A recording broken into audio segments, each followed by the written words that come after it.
Good morning, good afternoon, good evening mga kaibigan Pilipino, OFW, saan man sulok ng mundo tayo naroon, FLM family, ay pagkalooban tayo ng Diyos ng mahabang buhay bawat isa.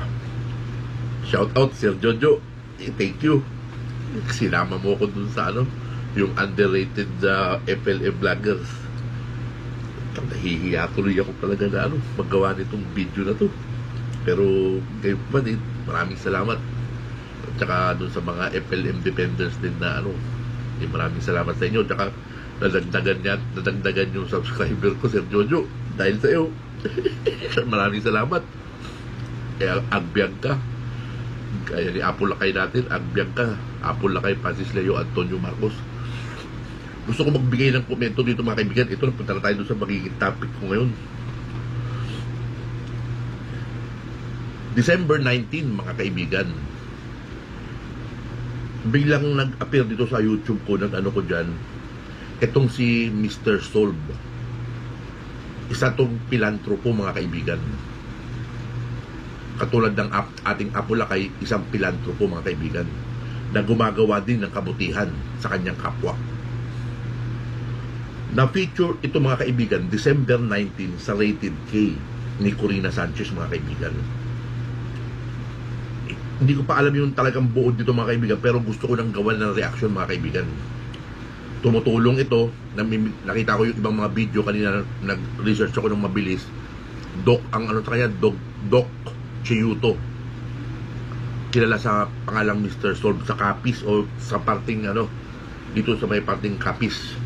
Ito nangyayari mga kaibigan, diba? December 19 ipinalabas ito, Corina Sanchez mga kaibigan. Anong petsa na ngayon mga kaibigan? January 13 mga kaibigan. Ang ko dito, ang komento ko dito mga kaibigan is isa itong pilantropo din mga kaibigan. Tumutulong, namimigay sa kapwa natin. Yung mga taong nasa laylayan ng lipunan, binibigyan din niya ng pansin mga kaibigan. Katulad ng ginagawa ng ating Apo Lakay mga kaibigan. Pero ang nakikita kong senaryo dito mga kaibigan is biglang sinimulan ni Manuel Boy Mejorada mga kaibigan. Isang linggo na nakakalipas, Manuel Boy Mejorada, diba? Tapos sunod-sunod na ito, scam alert, ganyan, ganito, ganyan, patungkol dito kay Don Chiyuto mga kaibigan. Hanggang pati sila Mike Cervera, etong sila Takero, sila Kent Garcia, si Panot. Meron na silang mga mga kaibigan. Ang ginagawa na naman ngayon mga kaibigan, para sa akin kasi tiningnan ko, wala namang kaso itong tao na to. Wala namang kinakaharap na kaso. Kumbaga, sa nakikita ko, malinis yung pangalan nitong tao na to. Doon sa ni Panot, meron doon gumawa sila ng yung Security Exchange Commission na sinasabi ng gano'n, pero hindi detalyado mga kaibigan. Kasi ibang boses yung nagsasalita, parang inedit lang yung video mga kaibigan. Doon sa ni Donna Panot, di ba? Tapos lahat sila ngayon puro scam alert, scam alert, scam alert, scam alert, scammer, scammer, scammer ang pinoportray nila. So ito ngayon ang minamind conditioning na naman nila yung mga tao mga kaibigan, na ito'y isang scammer, di ba? So para sa akin, wala pa akong basihan. Wala akong basihan para sabihin kong scammer itong tao na to, di ba? Kasi December 19, 2020 ipinalabas siya sa Rated K. So alam naman natin ang ABS-CBN kung gaano karami ang subscriber ng ABS-CBN, di ba? So from December 19 ngayon January 13, halos isang buwan na mga kaibigan. Kung ito'y scammer, marami nang lumapit kay Sir Rapi Tulfo, marami nang lumapit sa mga radyo, marami nang nagreklamo mga kaibigan, marami nang magrereklamo dito sa tao na to, kasi parang naririnig ko mga kaibigan, meron din siyang parang investment o yung pyramiding, meron din siyang negosyo na pyramiding mga kaibigan. Kasi hindi naman lahat ng pyramiding scam eh. Kasi may nagsasabi din na ang ibang pyramiding ay okay, depende sa pera na i-invest mo. So ang nakalagay doon, ang nabanggit nila dito, parang 1 peso to 1 million yung i-invest mo. Maximum of 1 million pesos.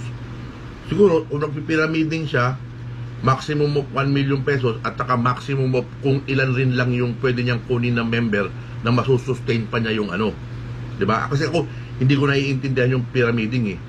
Ayoko rin sumali sa mga ganyang pyramiding. Diba? Kasi yan nga yung halos sa pagmulan ng maraming mga scam nung nakaraan. Pero may marami dito sa YouTube na ano, yung nagsasabi na ang pyramiding depende sa klase ng pyramiding. So ayokong pangunahan ito. Pero itong mga talino warriors, ang ginagawa nila kaagad mga kaibigan, mina-mindset kaagad nila yung mga tao na scammer itong tao na to, na pilantropo, na tumutulong, na namimigay ng pera sa mga tao. Di ba?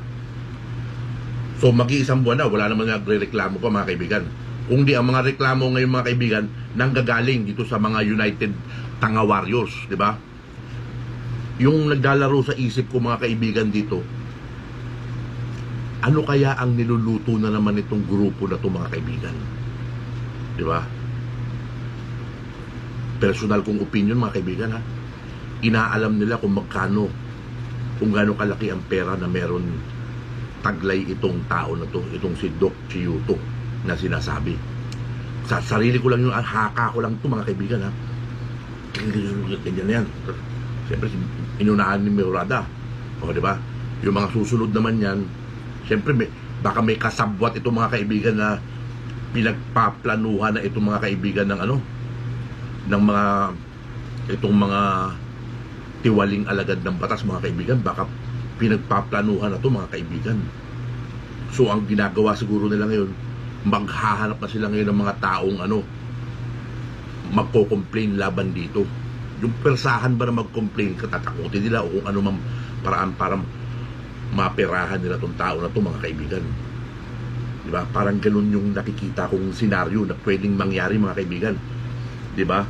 Pagpaplanuhan ito ng grupo na to mga kaibigan kung paano nila magagatasan ito o kung paano nila ito mai-extort. Yun yung nakikita kong senaryo dito mga kaibigan. Kaya, pero para sa akin, tayo FLM family, tingnan natin o bantayan natin mga kaibigan. Di ba? Baka dumating din yung araw na itong tao na to ay kailangan din nating ipagtanggol, gaya ng pagtatanggol natin kay Apo Francis Leo Antonio Marcos. So, kinilabutan ako tuloy mga kaibigan, no? Di ba? Ito, pilantropo to. Tumutulong din to mga kaibigan. Diba? Nakikita natin doon namimigay. Nakikita ko dito sa mga video namimigay. Oh. Pero ito na. Sinisimulan na ng mga talino warriors mga kaibigan. Kumbaga, sa Apolakay natin, nabigo sila siguro na ano, na makapag-extort ng napakalaking pera dahil lalaban ng Apolakay natin. Diba? Magkakaalaman na tayo dito, malapit na mga kaibigan. So, meron na naman silang maitim na balak dito mga kaibigan. Kasi, pag sinimulan nila yan mga kaibigan, talagang ipuportray nila sa mata ng mga tao na ganito ganyan. Tapos, ang senaryong nakikita ko rin dito mga kaibigan, pag napagplanuhan lang nila itong tao na to, biglang dampot, tawag ng mga media, scammer. Meron na silang nakahandang mga complainant mga kaibigan. Maaaring ganun lang ha. Maaari lang mga kaibigan. Ito ay ano ko lang, haka ko lang. Ito ay senaryong nakikita ko lamang mga kaibigan. Diba? Karapat-dapat din ba nating ano, bantayan o idig-in pa itong klase ng pagkatao? Meron ito si Don Chiyuto, diba?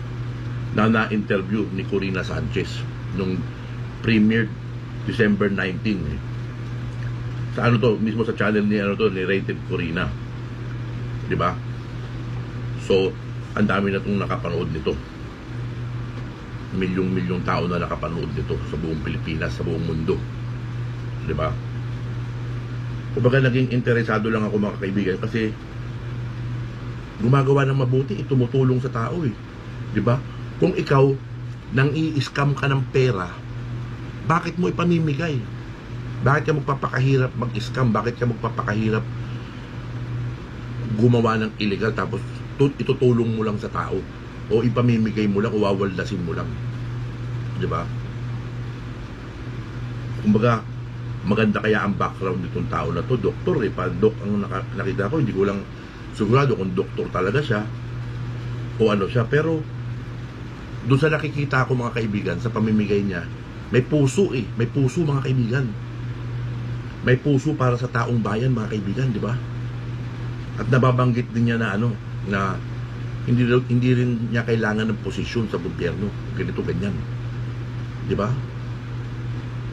Kumbaga ito, produkto ito mga kaibigan ng Mayaman Challenge ni Apo Lakay natin mga kaibigan eh. Maaring isa to sa mga na-inspired ni Apo Francis Leo Antonio Marcos, ang ating pandemic hero. Diba? Kasi pag tumulong kay, humanitarian kay, inuubos mo rin yung yaman mo o sinishare mo yung yaman mo. Diba? Namimigay siya ng mga, may 500 siyang binibigyan, meron 50 pesos. Nakakapagdulot yung mga kaibigan ng galak o kaya naiibsan yung konting pangangailangan nila doon sa mga ginagawang pagtulong nitong Don Chiyuto. Diba? Bilang isang FLM Defender supporter, titingnan ko rin ito mga kaibigan. Kasi bakit ako naging interesado dito mga kaibigan? Kasi tinatrabaho na naman mga kaibigan itong mga UTW mga kaibigan. Ito na naman yung ano nila. Ito ang inaano nila oh. Pinoportray na kagad nila ngayon na itong tao na to ay scammer. Ayan na oh, di ba? Sinisimulan na nila mga kaibigan. Sinisimulan na nila. Pero hindi ko lang alam kung makakapag-penetrate itong mga to sa baluarte nito ni Doc John Chiyuto. Di ba? So inaano ko lang niya kasi di ba kahapon nga mga kaibigan yung interview ni ni Lorenzo mga kaibigan, di ba? Yung binlang ko kahapon na ano. Di ba di ba pinakulong natin ang kausap niya mga media natin. O di ba? Alam naman natin yung nangyari kay Apo Lakay natin mga kaibigan, di ba? Ito ring grupo na itong mga kaibigan na nagsimula. Tapos meron silang mga update mga kaibigan kung ano yung mangyayari mga kaibigan. Kumbaga ito naghahanap siguro ng mga grupo na ng mga pagkakakitaan nila, yung ma-extort nila. Kaya ito, hindi na ako nagtataka mga kaibigan kung bakit itong si Manuel Boy Mejorada na isang wanted relax talagang gumawa ng mag-YouTube, pumunta kung saan lugar na gusto niya kumain sa restaurant na gusto niya mag-vlog, gusto niya nang wala siyang kinakatakotang batas. Kasi exempted pala sa batas itong si Manuel Boy Mejorada eh. Hindi pala siya, kumbaga siya tawag dito, yung may immunity pala siya sa mga kaso. Kahit sintensyahan siya ng sintensyahan, hanggat nakaupo yung mga pumuprotekta sa kanya hindi siya magagalaw o hindi siya gagalawin o hindi siya pwedeng hulihin dahil yun ang utos ng kanyang amo dun sa mga alagad ng batas. Parang ganun mga kaibigan lumalabas, di ba? Kaya ang pag-asa natin dito mga kaibigan, citizen arrest, tapos isusuko natin ito mga kaibigan sa mga security guard. Yung mga security guard naman tatawag naman ngayon ng pulis para unin siya. Tapos siyempre bibidyohan natin kung ako mga kaibigan, personal ko makita to mga kaibigan kahit saan lupalop ng Pilipinas o kahit saan mundo, makita ko to, talagang yun to, dadambahin ko to hindi natin pwedeng saktan to mga kaibigan. Dadambahin natin to. Tatawag tayo ng security guard, papupusasan natin to mga kaibigan, kasi meron naman tayong kopya ng warrant of arrest ito sa mga cellphone natin, nandiyan yan eh. nasa social media ang warrant of arrest nito eh.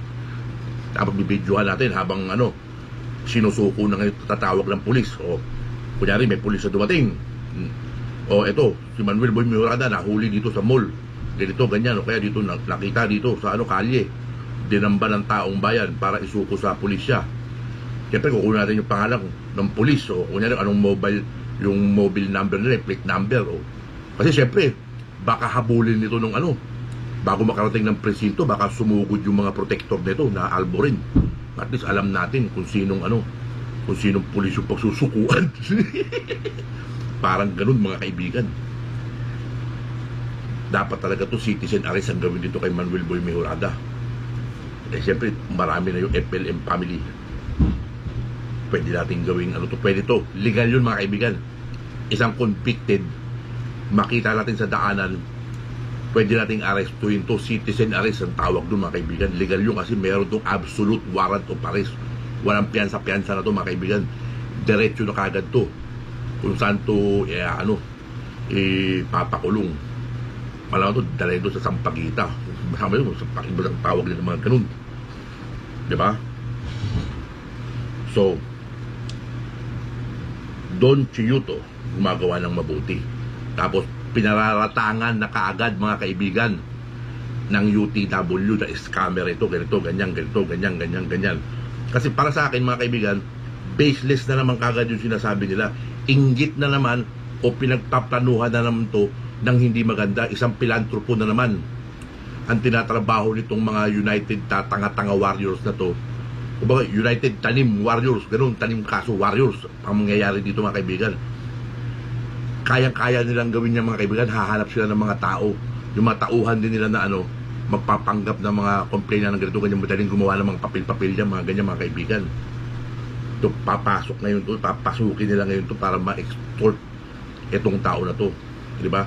Pero kung itong tao na to ay talagang kriminal, walang alinlangan, walang problema, di ba? Pero sa tingin ko, hindi mga kaibigan eh. Kasi December 19 ipinalabas ito sa rated K, di ba? So marami ang makakapanood.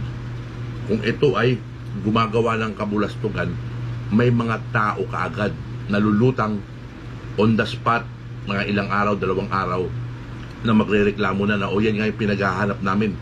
Diyan kami nag-invest ng pera na hindi na kami binalikan, nagtago na. Nagpa-interview pa sa sa rated K mga kaibigan, kay Corina Sanchez. O ibig sabihin, malinis ang dinadala nitong konsensya mga kaibigan. Yung pagtulong nito, mabuti ang hangarin nito mga kaibigan. 'Di ba? Baka mamaya yung investment niya na yung 1 pesos to maximum of 1 million na parang gano'n yung narinig ko kanina kay Panot eh. Sandali ko lang naman pinanood eh. Kumuha lang ako ng konting idea dito sa sa pinaparatangan na naman nila ng ganito. 'Di ba? So, masarap ipagtanggol ang mga taong mababait. May paninindigan yung gumagawa ng kabayanihan para sa ating mamamayan. Yun ang pinakamasarap mga kaibigan, di ba? Kaya ako naninindigan ako na si Francis Leo Antonio Marcos ay biktima ng mga tiwaling tao, yung mga taong ganito, yung mga ganid, yung mga inggit, yung mga antanging nais lamang ay makapang-extort sa kapwa, makapanirang puri. Kaya ako hindi ako papayag, galit na galit ako sa ganyang klase ng mga tao. Ano pa pwede natin pag-usapan mga kaibigan? Gusto mo ka nag-subscribe? Thank you. Talaga salamat. Maraming salamat. Baka ngayon sa isang buwan, baka kumita na ako ng $15 o kaya $10. Kasi noong mga nakaraang buwan, $5. Siyempre, nadagdagan yung nanonood eh. Dati pag yung upload ko ng video, pag ganito, minsan nakaka 50, 60. Pero kanina tinignan ko, naka 70 na kagad mahigit mga kaibigan. Shoutout sa inyong lahat. Maraming salamat. Talagang siyempre nakakatuwa naman talaga mga kaibigan, di ba? Na ganun lang yung mga kaibigan. Siyempre, sabi nga rin Sir Jojo na monetize itong channel na ito. Siyempre, utang na loob ko sa FLM family. Pinagtyagaan, di ba? Kahit pa utal-utal si Lolo Miguel, nare-recognize tayo ng ng FLM na-recognize tayo ng FLM family na FLM dependent vlogger, di ba? Kasi para sa akin mga kaibigan, yun ang pinaka-importante mga kaibigan yung paninindigan natin para kay Francis Leo Antonio Marcos, yung paninindigan natin sa kabutihang ginawa ni Francis Leo Antonio Marcos. Kaya talagang hindi ako titigil sa laban na ito dahil ang sarap ipagtanggol ng isang Francis Leo Antonio Marcos. Dinalambot ako mga kaibigan kasi lagi ako nag-hand sanitizer tapos nakakamot ko itong mata ko.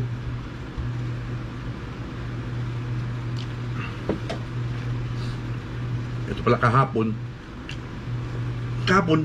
nagchat-chat ako ng ganun, tapos bigla ko na naglapag si Mark Magat, si Last Samurai ng link.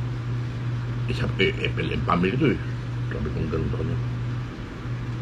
Sabi ko, tininan ko yung channel niya kasi nakaano siya dun sa live na tapos tinawagan ko siya. Sabi ko, Sir Mark, monetize ka na ba? Sabi niya, hindi pa, kulang pa daw yung niya, WH niya. So ngayon, tinutulungan ko siya ngayon. Sabi ko sa kanya, I help you with your WH. Sabi niya, thank you.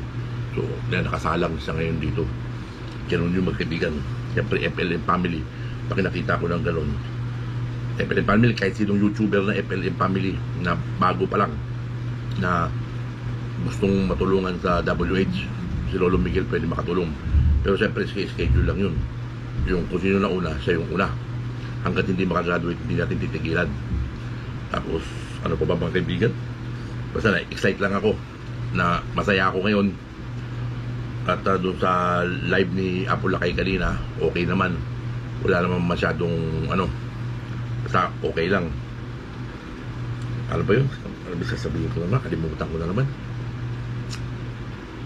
Na kasi ako dito talagang titingnan ko tong itong mga tabobo na to mga kaibigan, kasi may pinaplano na naman tong hindi maganda mga kaibigan Alam naman natin pag itong mga to ang ang unang bumirada mga kaibigan, ibig sabihin nito may masamang balak na naman tong mga to mga kaibigan. Meron na naman tong wawasaki na tao, di ba? Pero itong itong si Takerong Chongo, nota mo, pati si Apo Lakay natin ididikit niya kaagad, ipapagitna pa kaagad niya doon na talagang walang iya talaga to itong mga tao na to Tingnan natin mga kaibigan kung ano yung basta ipag-pray natin na makamit na natin ang hustisya para kay Francis Leo Antonio Marcos. Laban lang tayo, manindigan lang tayo, at alagaan natin yung ating paninindigan, di ba? Huwag tayo mapapanghinaan ng loob dahil ang Diyos ay panig sa atin. Tayo palaging nasa panig ng kabutihan. Ang pagtulong sa kapwa o ang pakikibahagi para sa pagtulong sa kapwa sa maliit man na paraan ay kabutihan pa rin ito mga kaibigan na maituturing. Kabayanihan pa rin ito na maituturing. So, abang-abangan natin. Malapit na yung ng March 15. 1 million sack of rice ang ipamimigay ng ating hero, pandemic hero, ambassador for Filipino Heroes 2020 Gawad Filipino Awards, Apo Francis Leo Antonio Marcos. Excuse me, pasensya nyo naman kaibigan, medyo excited lang tayo ng konti dahil nararamdaman ko yung pagiging solid nitong mga naiiwan dito, diba? Basta bukas gagawa tayo ulit ng ibang topic na kasi ngayon parang bawal muna yung maraming bawal, pero nirespeto natin yung mga kaibigan. Basta FLM family, pasensya na kayo, sinusumbong ako ng anxiety kaya ganito yung salita ko, utal-utal tsaka paulit-ulit, pero maraming salamat pa rin dun sa mga nanood saka sa mga nag-subscribe. Thank you so much Sir Jojo, thank you so much. Francis Leo Antonio Marcos, abiyag ka, nag-iisa kang pandemic hero. Ikaw ang buhay ng bayani, walang hihigit sa iyo. Francis Leo Antonio Marcos, you're the best, you're the man. So, ang biyag ka, Francis Antonio Marcos, Pilipino, OFW, saan man sulok na mundo tayo naroon, ay pagpalain tayo ng Diyos bawat isa. At bigyan tayo, pagkalooban tayo ng Diyos ng mahabang buhay bawat isa. Ang biyag FLM Family Worldwide. Ang biyag ka, Sir Francis.